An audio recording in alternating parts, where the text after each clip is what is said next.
Olá, queridos alunos e queridas alunas. Aqui é a professora Clédia. Estamos iniciando a disciplina indígena, educação indígena, cujo objetivo é compreender de forma ampla e consiste o fenômeno e a prática educativa que se dá em diferentes âmbitos e especialidades, aprendendo a valorizar os diferentes padrões de produção culturais existentes na sociedade contemporânea, assim como cultura, e atuar relações ao conjunto de significativo que a constitui.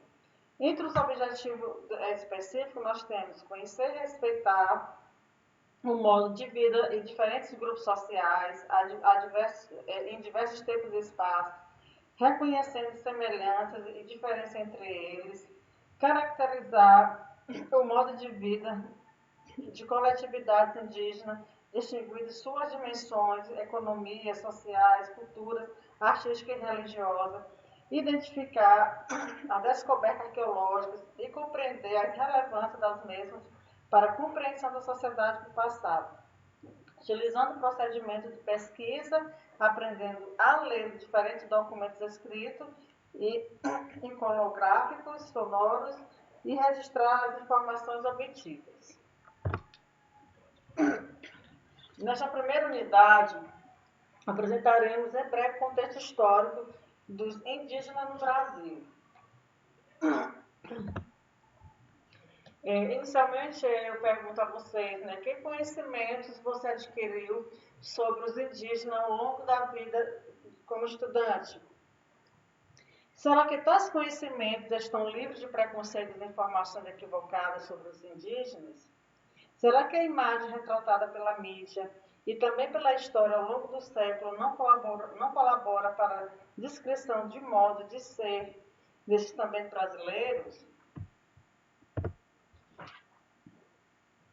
Os primeiros estudos que se tem notícias acerca dos índios da América são oriundos do México e Peru, países que iniciaram a pesquisa sobre os grupos indígenas existentes no continente, inaugurando assim o etnohistória a partir de uma abordagem interdisciplinar entre a antropologia e a história.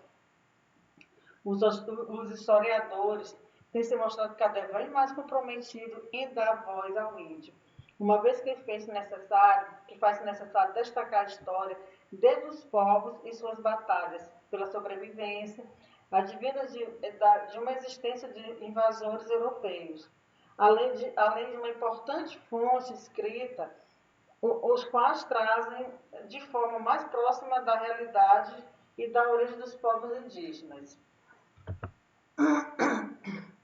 É importante salientarmos que as questões remontam ao passado, para que possamos melhor compreender de que forma aconteceram os desgastes, a desvalorização e a consequência da matança indiscriminada de índios desde a chegada dos invasores até os dias de hoje. O professor PhD Marco Brodin, canadense, radicado no Brasil, e sua esposa socióloga feminista Noema Viezé, brasileira, escreveram um livro intitulado O Maior Genocídio da História da Humanidade. Mais de 70 milhões de vítimas entre os povos originários das Américas, resistência e sobrevivência. Citam documentos que asseguram a invasão dos europeus na América desde 1492 provou o extermínio de entre 90% a 95% da população no total.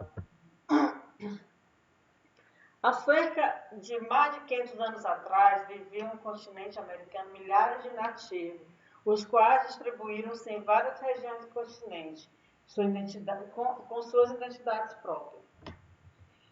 Quando a frota de Pedro Álvares Cabral chegou ao continente americano em 1500, a região que hoje se chama Brasil era habitada por mais de 5 milhões de índios. Quantidade esta que fora quase exterminada, principalmente em virtude do europeu não enxergar o indígena como um ser humano dotado de direitos. O índio Era tido como um ser sem alma. Afirmativa essa endossada na Igreja Católica na época, o que deu base também para o assoldamento da escravidão e a matança dos povos originários do nosso território americano. Mais do que a voz a estes povos, é importante conhecer sobre sua história, identificando e compreendendo sobre sua cultura e sua forma de pensar e agir, a fim de que se aprenda a valorizar e respeitar suas origens, bem como perceber que os mesmos constituem-se como elemento indissociáveis da cultura latino-americana e brasileira.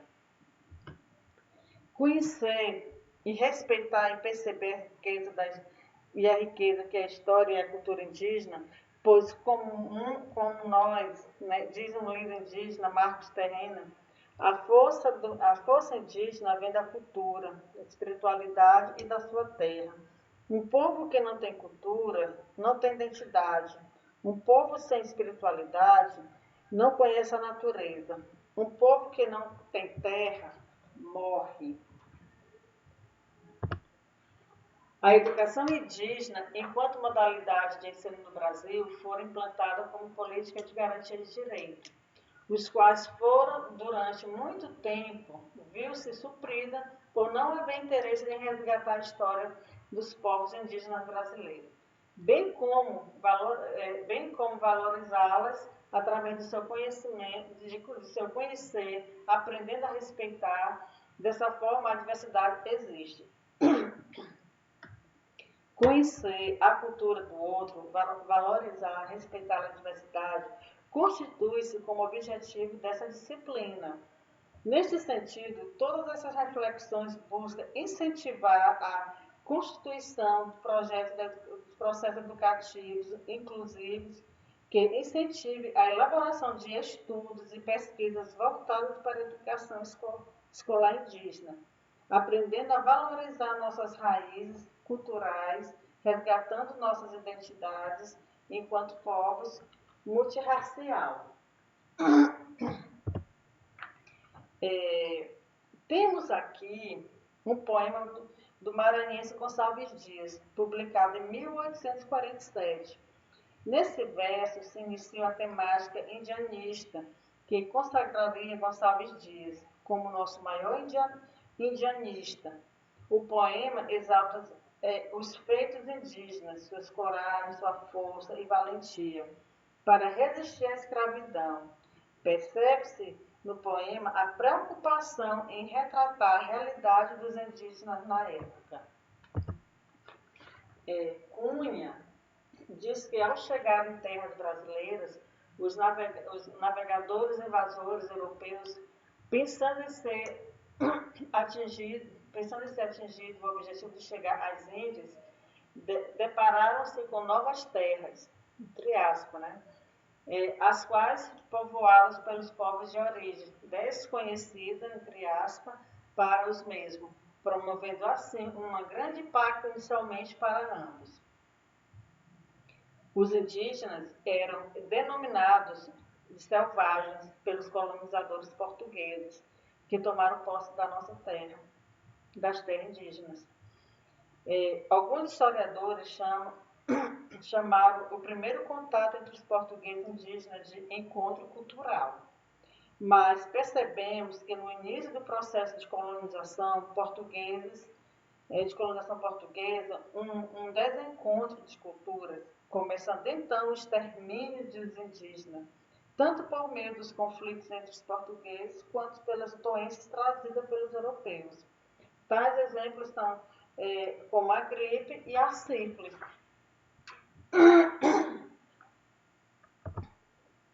Por outro lado, a real situação dos povos indígenas hoje na América Latina, em especial, só pode ser melhor compreendido a partir do conhecimento de um longo percurso histórico, este repleto de invasões, explorações, escravidões e todas as consequências as quais não poderiam deixar de ser quando considerada o respeito do invasor às terras habitadas.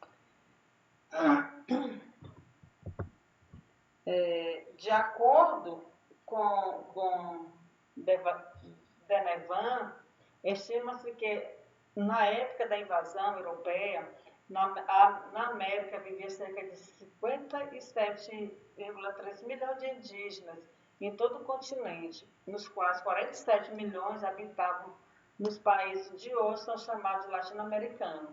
Porém, estima-se que após 130 anos, esses povos teriam diminuído em 90%. Quer dizer, isso significa que a ocupação indevida dos europeus em terras do continente europeu trouxe consequências que são vividas até os dias de hoje. É importante salientar que a ocupação justificada pelos invasores europeus de que não existiam donos para as terras não pode e nem deve ser vista como natural, uma vez que ao aposentarem-se das terras indígenas proporcionaram o que podemos chamar de barbárie sem limite, promovendo dessa forma uma guerra consequente catastrófica. O professor de História da Rede Pública Estadual de Pernambuco, Paulo Chaves, colocou que cerca de 3 milhões de nativos já viviam aqui no Brasil quando a chegada de Cabral, o que descaracterizava a visão tradicional de que teria sido uma descoberta. Na realidade, Portugal não descobriu o Brasil, ele ocupou, ele invadiu, submetendo-se dessa maneira a diversas nações indígenas. Se o Brasil já possuía uma população indígena local, não se trata de uma descoberta, e sim de uma conquista. As comunidades se dividiam entre diversas nações, dentre as quais 4 grupos eram os principais: os tupis, no litoral, e parte do interior, os macro-geis, no norte da bacia da Amazônica, os aruaques, no Planalto Central, e os cariris, também na região amazônica. O professor coloca que algumas dessas civilizações ainda viviam como período paleolítico, produzindo apenas o que precisavam para se manter sem excedentes. Algumas tribos tupis já estavam transitando no paleolítico, por isso produziam agricultura rudimentar, na chamada de roça branca, onde eram plantados mandioca, cará, feijão. Se essas comunidades já produziam excedentes, não tinham comércio entre eles. Esse modo de vida não foram compreendido pelos europeus, que trataram de destruir, de descultivar os indígenas. Com a consolidação dos estados modernos e o poder absoluto exercido pelos reis europeus, vê-se a consolidação também da desapropriação de terras dos índios, assim como o aumento exacerbado do processo de escravidão. Tudo isso vinculado a uma legislação que legitimava perante a Deus e ao mundo a supremacia europeia na relação dos povos indígenas. Sem limite e tampouco sem ética a respeito daqueles momentos que lhe faltavam, atingindo uma visão de superioridade perante aos povos indígenas. Os europeus continuavam a ampliar seus projetos inescrupulosos de conquista dos territórios indígenas, expulsando suas terras, destruindo seus direitos à vida. A gente observa que os índios, né, sofreram muito, né?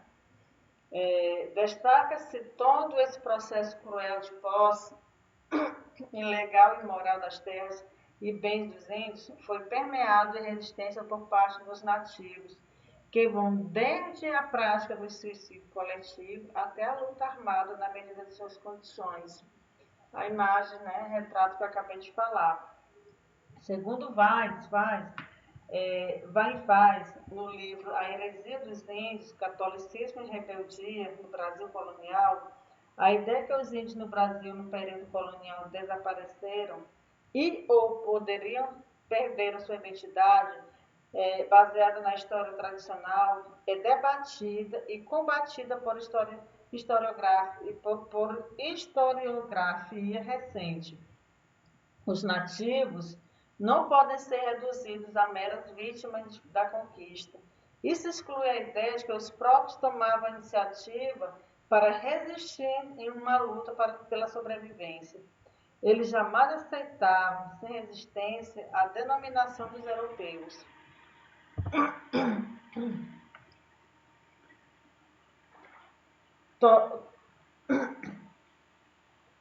Todorov diz que houve processo de invasão territorial, um terrível encadeamento, onde, de forma clara, o europeu colocou-se de uma posição de superioridade, tomando para si o que de direito jamais teria. Neste contexto, observa-se que a chegada dos europeus, aliada ao seu desejo desenfreado por bens materiais, levou às opções sem limites, estais fomentados naturalmente no poder que eles eram atribuído em uma visão eurocêntrica. No dia 13 de outubro de 1492, o navegador Cristóvão Colombo, a serviço da coroa espanhola, chega às terras, que mais tarde designou-se de América, ao então navegador Américo Vespúcio.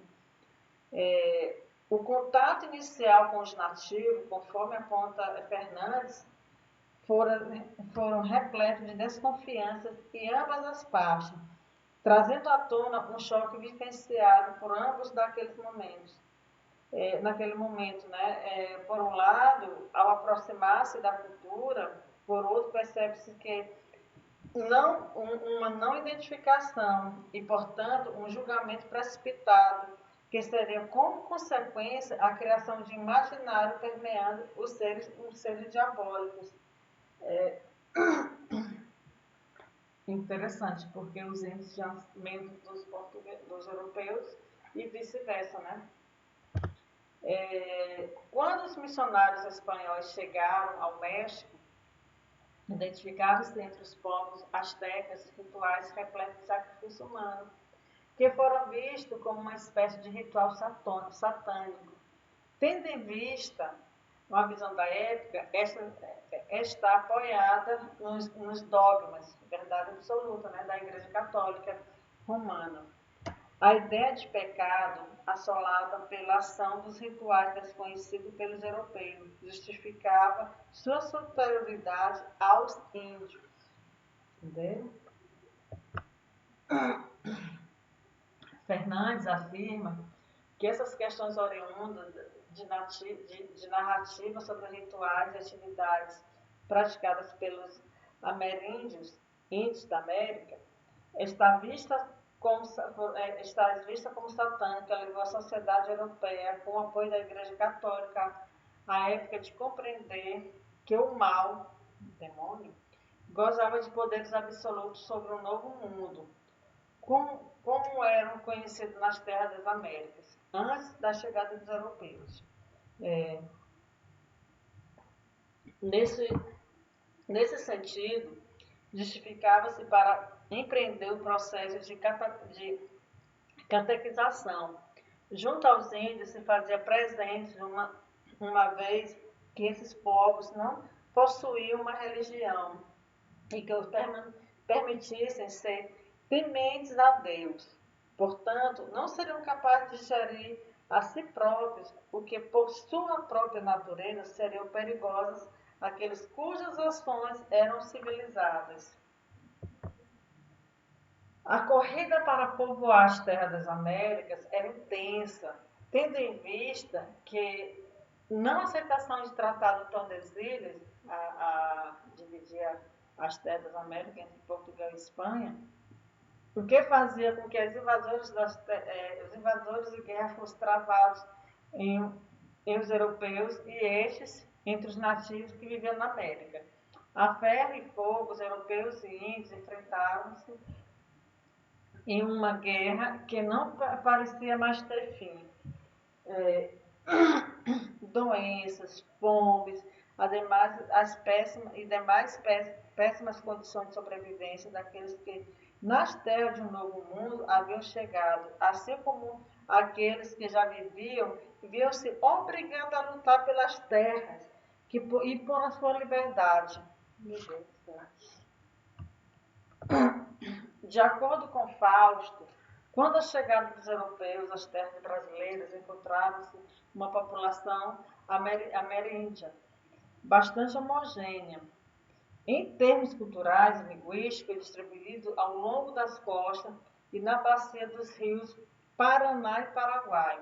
Neste sentido, pode-se distinguir dois grandes blocos que subdividem a população. Os tupis-guarani também são chamados de tupinambás e os tupi, os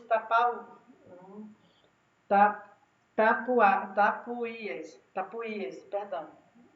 Além da existência de vários grupos que habitavam toda a terra do Brasil, nas mais diferentes regiões. Ainda conforme nos aponta Fausto, existe uma falta de dados que decorre da dificuldade de se obter informações acerca desse grupo. Não se sabe, por exemplo, quantos índios existiam no território abrangido pelo que é hoje no Brasil. No Brasil e no Paraguai, quantos portugueses chegaram. Os cálculos oscilam entre os números tão variados como 2 milhões para todo o território e 5 milhões só para a Amazônia brasileira. Conforme destaca Almeida, a invasão europeia em terras brasileiras foi subsidiada pela Companhia de Jesus, que a partir da ideia de catequização, a qual contribuiu para o processo de exploração e escravidão dos índios, uma vez que tinha aval da coroa portuguesa para tais atividades. Perdão, gente. Isso, de certa forma, ampliou a possibilidade de ver o índio como um desprovido de identidade e, portanto, de espaço em que o mundo onde poucos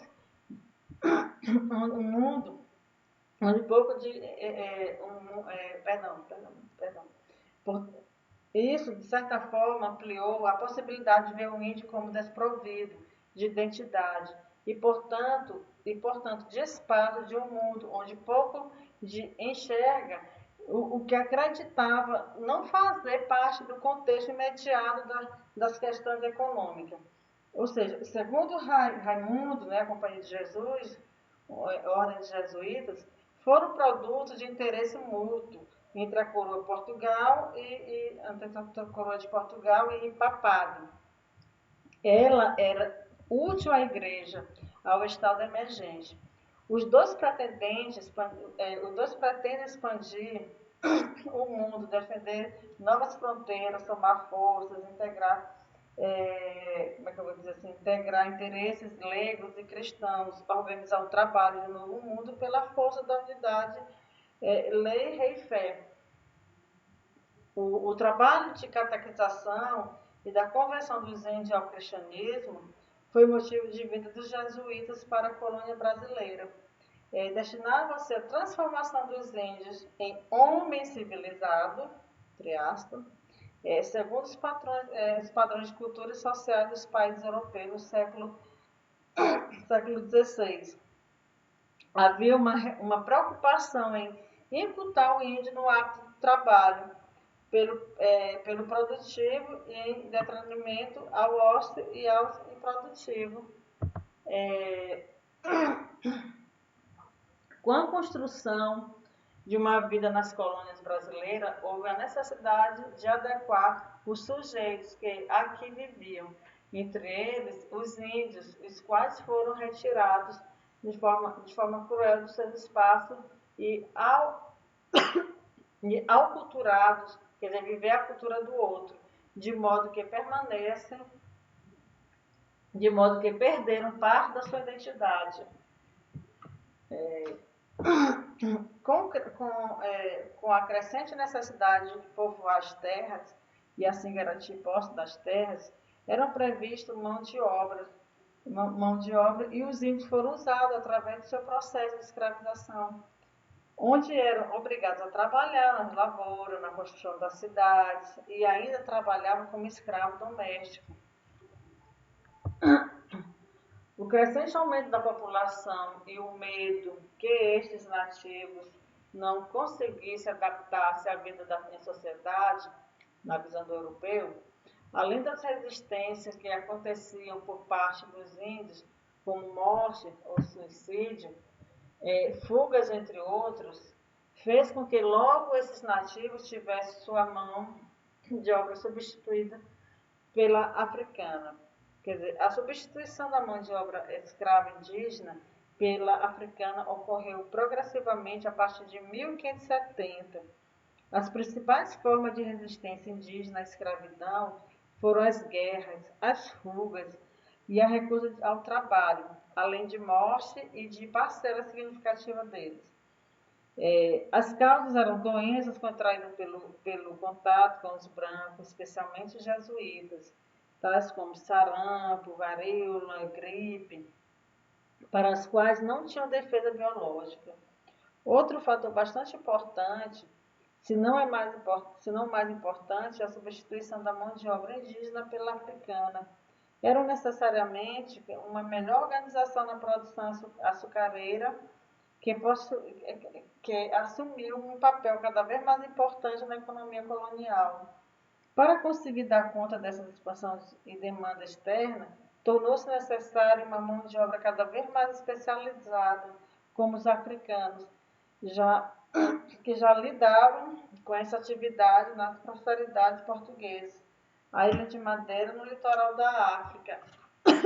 Desculpa. Cunha diz que índios tinham uma cultura incompatível ao trabalho intenso e regular, e mais ainda compulsório, como pretendido pelos europeus. Visto como vadios e preguiçosos, não se adaptavam à dura e cruel rotina de trabalho que lhes era imposta pelos moradores da colônia, e por vezes sofreu castigos e punições, cujo objetivo era servir de exemplo aos demais que não estivessem adaptados à exigência. Entretanto, convém destacar que, ao mesmo tempo, houve uma forte pressão da Igreja Católica em relação à escravidão dos indígenas, uma vez que seu forte interesse estava no processo de conseguir adeptos para a Igreja, tendo em vista sua recente perda com o advento do protestantismo em decorrência da reforma protestante no continente europeu. Em virtude da forte pressão dos religiosos portugueses, Portugal proibiu captura de índios por meio de carta régia, emitida no ano de 1570, sendo posteriormente oficialmente extinta em 1957 pelo então Marquês de Pombal, após alguma reforma administrativa. Entender como aconteceu o processo de integração da cultura destes povos à cultura europeia é fundamental. Para entender-se quais elementos caracterizavam-se como marcas da cultura brasileira nos dias de hoje, está permeada em elementos oriundos da cultura indígena. Os indígenas, em cada um de seus grupos, trouxeram contribuição significativa na formação do povo brasileiro. A exemplo dos conhecimentos sobre o uso do solo em que situavam suas aldeias em área de transição, a fim que pudesse tirar vantagem das várias zonas ecológicas do seu ecossistema, explorando a floresta e tudo que nela tem, sem substituí-la. Assim como conhecimento de plantas e outros medicamentos comestíveis e animais específicos para alimentação doméstica. Passaremos a discutir sobre a influência no modo de ser indígena na nossa cultura brasileira. Aqui vocês observam comidas, né? Comidas indígenas. Será que vocês conseguem decifrar quais são esses pratos? Bora lá. Os indígenas, em cada um dos seus grupos, trouxeram contribuição significativa na formação do povo brasileiro, né? Como já foi dito. A exemplo dos conhecimentos sobre o solo, em que situavam suas aldeias, em áreas de transição, a fim que pudesse tirar vantagem das zonas ecológicas do seu ecossistema, explorando floresta e tudo que nela sendo destruída. Deixa eu voltar aqui só para dar uma observação. Temos também o conhecimento de planta no uso de medicinal e comestível de animais, né? Quer dizer, essa herança da gente, essa questão da gente usar as plantas para fazer chá, para uso de alimentação, é uma herança indígena nossa, que nós adquirimos, né? E outros aspectos que merecem ser destacados é a construção de abrigos e casas, a fabricação de redes para dormir, instrumentos de caça, pesca, como arco, flecha e rede para pescar. Uso de pequenas embarcações, como a locomoção dos rios, culinária diversificada, como o uso da mandioca amarga ou brava, extraem-se bebidas. Ferramenta ou não, beijus, farinhas, oferecem uma multiplicidade de pratos, além da medicina popular e da arte. Ainda falando sobre a influência dos índios na cultura brasileira, o uso de pratos que envolvem raízes como macaxeira, milho, inhame, frutas como caju, jenipapo, jabuticaba, coco de palmeira, palmito, castanhas, amendoim. São nomes? Já na arte, destaque-se para o uso de máscaras, adornos corporais, como brinco de penas de animais, cerâmica, cestos, pulseiras e frutos, pinturas corporais extraídas de plantas como urucum, dentre outros. Essas imagens do lado direito de vocês são cestas feitas de palha. A gente vê muito na região do Pará, né, essa produção dessas plantas da Amazônia. Assim como também as marajoaras que eles produzem. Na língua, apesar do invasor europeu ter praticamente destruído a população indígena através das guerras de civilização e também pelo processo de aculturação, a cultura indígena ainda vive em vários aspectos da cultura brasileira, sendo a maioria de origem tupinambás. Por exemplo, eu posso citar como abacaxi, abaetê, abil, né?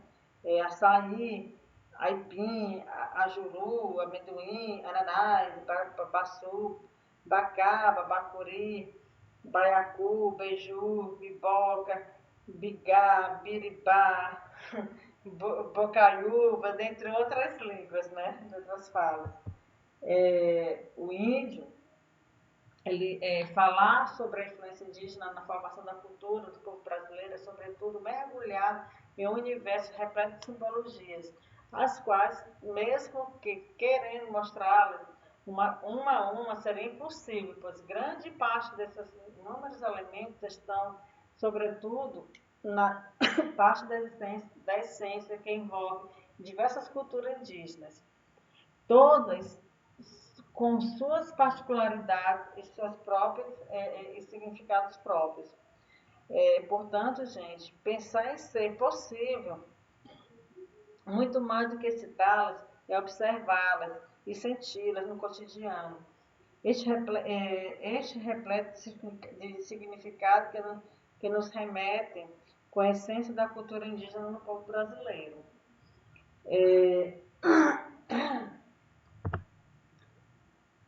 Pense, quando falamos de raízes culturais, nos remetemos a alguns elementos característicos da nossa cultura, que são brancos, negros e índios. A partir dessa consciência que somos uma representação desses importantes elementos étnico-racial, conseguimos melhorar, compreender quais nossas origens e qual a relação dela com o que nós somos hoje. Baseando nesse pensamento, destaque alguns elementos que levam a pensar, a sentir como parte significativa da cultura indígena, identificando práticas e ações vivenciadas ainda hoje por você e pela sociedade do qual faz parte. Então, no nosso próximo vídeo, nós iremos tratar sobre o documentário da legislação internacional e brasileira que assegura os direitos indígenas. É bom ressaltar que aqui no Maranhão nós temos aquela área de Barreirinhas, que se estende até próxima a Morros, ali é uma região onde existem muitos índios, localização indígena, né? E, por exemplo, aqui, Barra do Corda, Santo Inês, onde tem a aldeia indígena. Inclusive, eu até comecei a vender produtos de uma aldeia próximo à Barra do Corda, né? Que às vezes, para eu adentrar nessa aldeia, eu precisava vender os produtos, mas a pandemia não deixou eu chegar à aldeia. Bom, agora eu quero que vocês, após a leitura, ver o vídeo, vocês respondam a atividade 1, tá bom? Porque ela faz parte dessa introdução que nós acabamos de fazer.